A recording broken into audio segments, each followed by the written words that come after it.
Hey, welcome back. Today we're going to talk about a movie that you probably haven't seen, but you've probably heard about the subject matter, the Zodiac Killer. And, maybe I'm presuming incorrectly that you haven't seen it, but this movie, as far as I can understand, only ever played in theaters in San Francisco, which is where the Zodiac killings took place. In fact, this is kind of crazy, but the movie was created to with the intention of luring the actual Zodiac killer to the theater so that he could be caught. So it wasn't made by artists or people that were trying to make a career out of making movies. In fact, one of the producers was the child of some of the Zodiac killer's victims in real life. So, the Zodiac killer in real life killed at least 5 people, but possibly dozens, and was never ever caught. Now, the movie, I think purposefully gets some of it inaccurate because I think they were trying to upset the Zodiac killer. And the reason why I say that is because there's a part in the movie where a man claims that he is the Zodiac killer, and that gets printed in the newspaper, and then the killer gets really upset about it.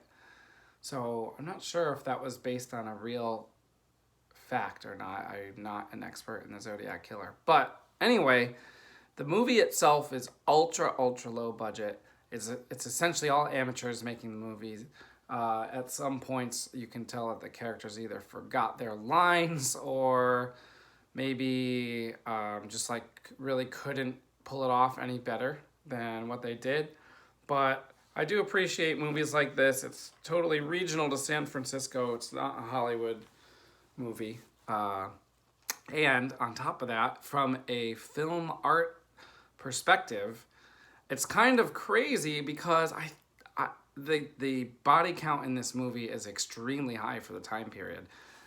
We only know 5 confirmed murders that are credited to the Zodiac killer, but in this movie, I think like 15 people get killed or something like that, and they show like all of them.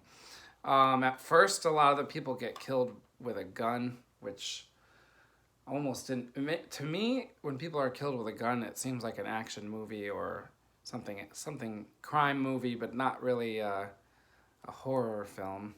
But later, people are stabbed. Someone is killed with a tire.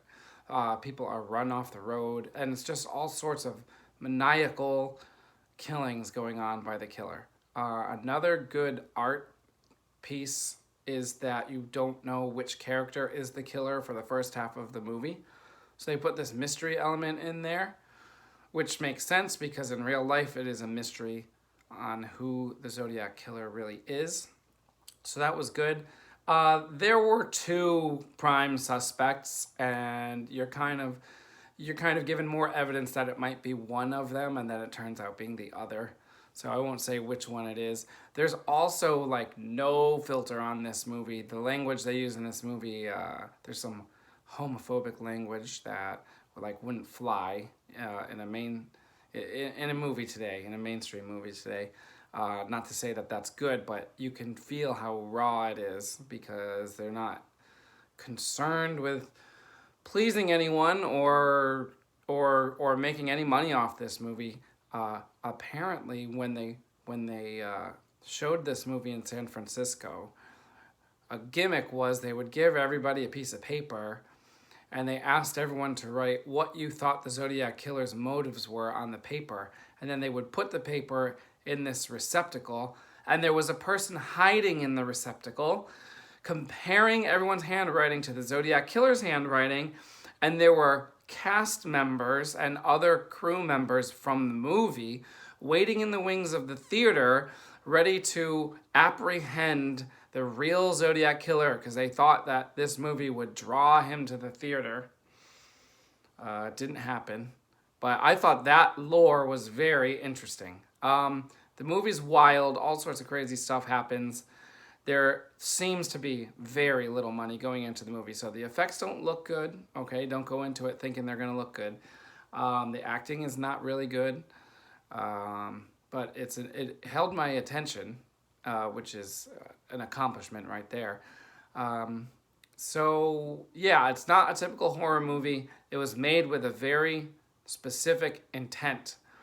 We'll let it be called a horror movie because there's so much killing in it, and some of it is pretty gratuitous.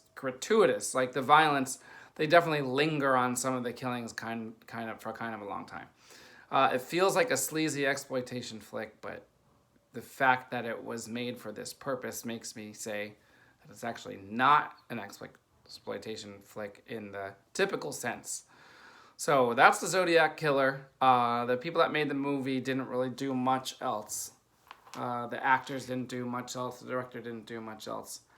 It's pretty much just like for this reason. Now, I'm going to quickly mention this film, which I saw on this giant horror list that I work off of. This film, in Italian, says Gli occhi freddi della paura. Don't know if I'm pronouncing that right. It means cold eyes of fear, or actually the cold eyes of fear. This, in my opinion, is not a horror film. That's why I'm not giving it its own video. It is basically a hostage situation thriller.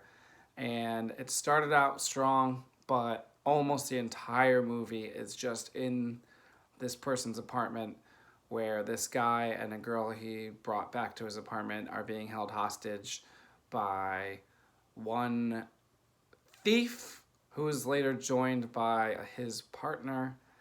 And that's pretty much the whole movie, and it comes down to a final act of where the tension comes to a head, but it didn't really hold my attention because it's all just in one apartment, and there's basically like 5 characters in the whole movie, and it just like was not deep enough for me. But anyway, Zodiac Killer, I'm gonna give it a 6 out of 10, which is the lowest passing score as far as I'm concerned, because most people would probably say it is pretty bad, but it held my attention the whole way through. It had a cool purpose, and there were a few elements in there that were like shocking enough to give it some value, in my opinion.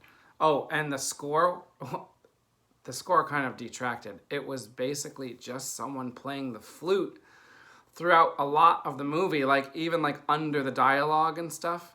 There's so much flute music. And it wasn't like happy flute music, but it wasn't exactly like fitting the mood of the movie either. So that's the Zodiac Killer. We'll see you next time.